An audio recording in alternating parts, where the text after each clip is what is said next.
اسرائیل کی لبنان پر وحشیانہ بمباری جاری، صہیونی فوج نے بیروت میں حزب اللہ ہیڈ کوارٹر پر بم برسا دیے۔ سینئر رہنما سہیل حسین حسینی کو نشانہ بنانے کا دعویٰ۔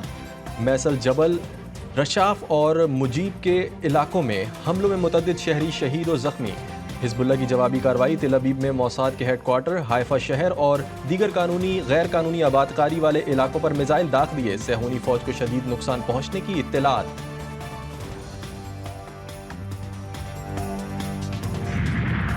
غزہ میں 1 سال بعد بھی اسرائیلی بربریت نہ تھمی۔ بریج کیمپ رفح، دیر البلح سمیت کئی علاقوں میں صبح سے جاری حملوں میں خواتین اور بچوں سمیت 25 فلسطینی شہید، شہداء کی مجموعی تعداد 41,965 ہو گئی۔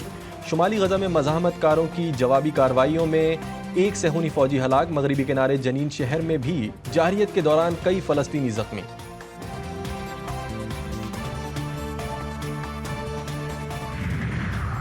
UN سیکرٹری جنرل نے غزہ کو غیر محفوظ قرار دے دیا۔ اینٹونیو گوترس کہتے ہیں غزہ جنگ کا 1 سال انسانی، سیاسی اور اخلاقی بحران کا سال رہا۔ مقبوضہ مغربی کنارے میں بھی انسانی صورتحال انتہائی خراب ہے۔ انور کو امدادی کارروائیوں سے روکنا غزہ کے لیے خطرناک ثابت ہوگا۔ لبنان میں اسرائیلی حملے خطے کے لیے خطرہ ہیں۔ لبنان میں پھنسے پاکستانیوں کو لے کر خصوصی پرواز کراچی پہنچ گئی۔ غیر ملکی ایئر لائن کی پرواز میں 70 سے زائد پاکستانی لبنان سے کراچی پہنچے۔ پاکستانیوں کو وطن واپسی لانے کے لیے سول ایویشن نے گزشتہ روز خصوصی پرواز کی اجازت دی تھی۔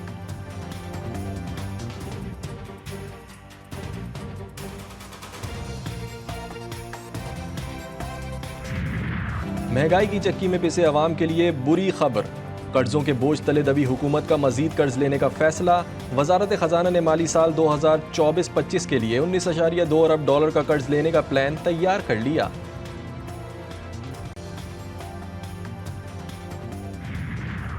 مخصوص نشستیں کون کون سی جماعت کو ملیں گی؟ الیکشن کمیشن کا اجلاس آج طلب کر لیا گیا۔ ذرائع کے مطابق اجلاس کے بعد مخصوص نشستوں کے نوٹیفیکیشن جاری کیے جانے کا امکان ہے۔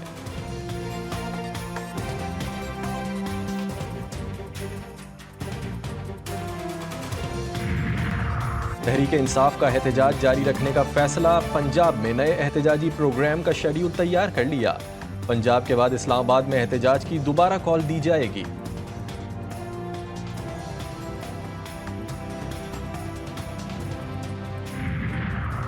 پی ٹی آئی رہنماؤں اور کارکنوں کے خلاف ایک اور مقدمہ درج۔ بانی پی ٹی آئی علی امین گنڈاپور سمیت 2000 سے زائد کارکن نامزد۔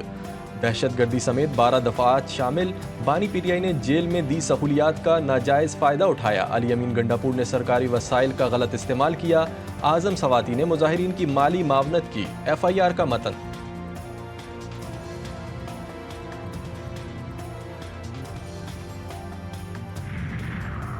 پیپلز پارٹی کا ایک بار پھر تحریک انصاف کو مذاکرات کا اشارہ۔ حکومت سے پی ٹی آئی کو مثبت سیاست کا موقع دینے کا مطالبہ۔ چیئرمین پیپلز پارٹی بلاول بھٹو زرداری کا نجی ٹی وی چینل کو انٹرویو۔ کہا، آج بھی تحریک انصاف کے لیے میرے دروازے کھلے ہیں۔ اس وقت مہنگائی عوام کا سب سے بڑا مسئلہ ہے۔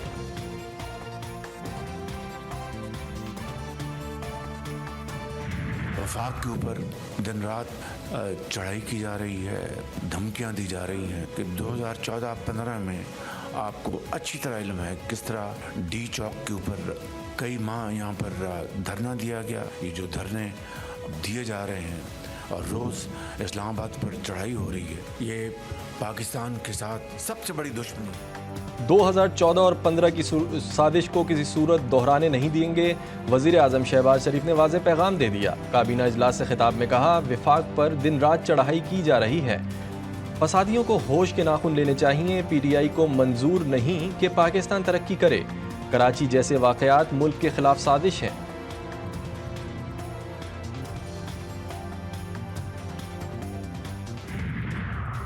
آئی جی اسلام آباد کو ہٹانے کا مطالبہ۔ گنڈاپور کی پھر اسلام آباد پر چڑھائی کی دھمکی۔ کہتے ہیں فیصلے کرنے والوں کو ملک کا کوئی خیال نہیں۔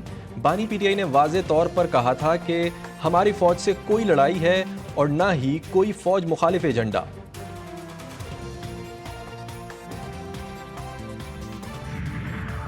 اگر صوبہ چلانے کے قابل نہیں ہیں تو پختونخوا کی جان چھوڑیں۔ جانوروں کی جگہ مویشی منڈیاں ہوتی ہیں، اسمبلیاں نہیں۔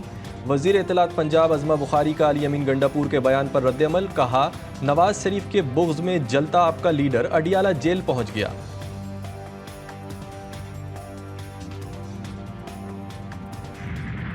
کے پی کا ایوان بن گیا جنگ کا میدان، حکومتی اور اپوزیشن اراکین لڑ پڑے، نیک محمد داوڑ اور اقبال وزیر کے درمیان گالم گلوچ، ایک دوسرے پر لاتوں اور گھونسوں کی برسات کر دی، اجلاس 14 اکتوبر تک ملتوی کر دیا گیا۔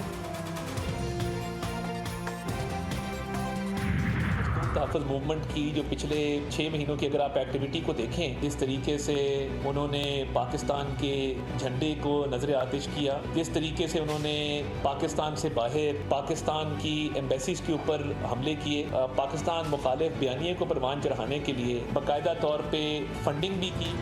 پی ٹی ایم نے پاکستانی پرچم کو نظر آتش کیا، بیرون ملک پاکستانی سفارت خانوں پر حملے کیے، پی ٹی ایم کو بیرون ملک سے فنڈنگ کی جا رہی تھی۔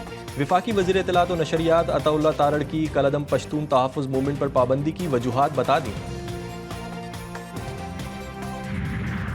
آئینی ترامیم کے معاملے پر حکومت نے مولانا کی تجویز مان لی، ایس سی او کانفرنس کے بعد پارلیمنٹ کا اجلاس بلانے کا فیصلہ، مولانا اپنا مسودہ 2 سے 3 دن میں حوالے کریں گے، پیپلز پارٹی اور نون لیگ اپنا مسودہ جے یو آئی سے شیئر کرے گی۔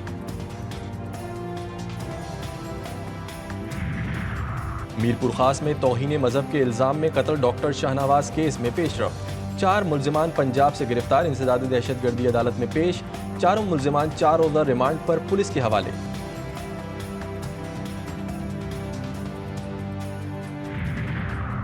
سندھ اور خیبر پختونخوا میں مزید 4 پولیو کیسز رپورٹ، تحصیل پھل میں پولیو کے 3 نئے کیسز سامنے آئے، 4 سالہ دانش، 3 سالہ صدف اور 4 سالہ زین لاشاری میں وائرس کی تصدیق، ضلع ڈیرہ اسماعیل خان میں 22 ماہ کے بچے میں پولیو کی تصدیق۔ ملتان ٹیسٹ کا دوسرا روز بھی پاکستانی بلے بازوں کے نام، سلمان آغا کی بھی سینچری، سعود شکیل 82 رنز بنا کر آؤٹ ہوئے، پاکستان نے پہلی اننگز میں 556 رنز بنا کر پوزیشن مضبوط کر لی۔ ایٹکنسن اور برائڈن نے 2 کھلاڑیوں کو آؤٹ کیا، مہمان ٹیم کھیل کے تیسرے روز اپنی نامکمل اننگز کا آغاز کرے گی۔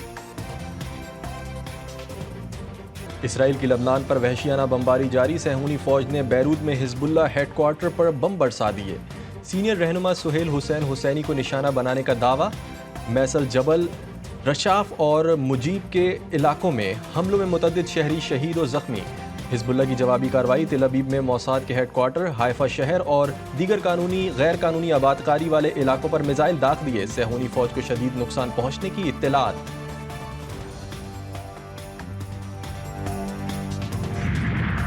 غزہ میں 1 سال بعد بھی اسرائیلی بربریت نہ تھمی، بریج کیمپ رفح، دیر البلح سمیت کئی علاقوں میں صبح سے جاری حملوں میں خواتین اور بچوں سمیت 25 فلسطینی شہید، شہداء کی مجموعی تعداد 41,965 ہو گئی۔